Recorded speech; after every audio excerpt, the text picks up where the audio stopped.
chapter 13.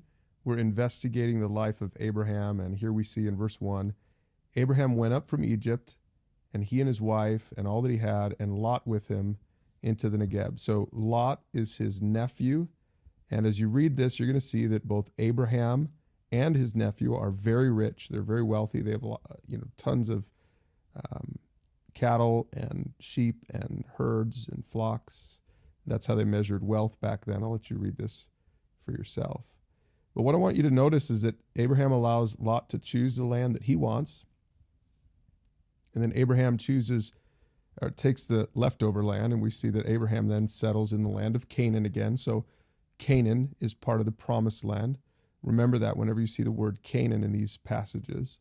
And Lot settled among the cities of the valley and moved his tent as far as Sodom.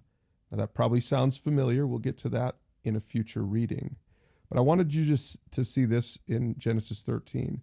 The Lord said to Abraham after Lot separated from him, he said, "Lift up your eyes and look from the place where you are, northward and southward and eastward and westward. For all the land that you see, I will give to you and to your offspring forever." And you'll notice that this is, once again, part of the promise that God gave in Genesis 12. He promised him land, and he promised him offspring.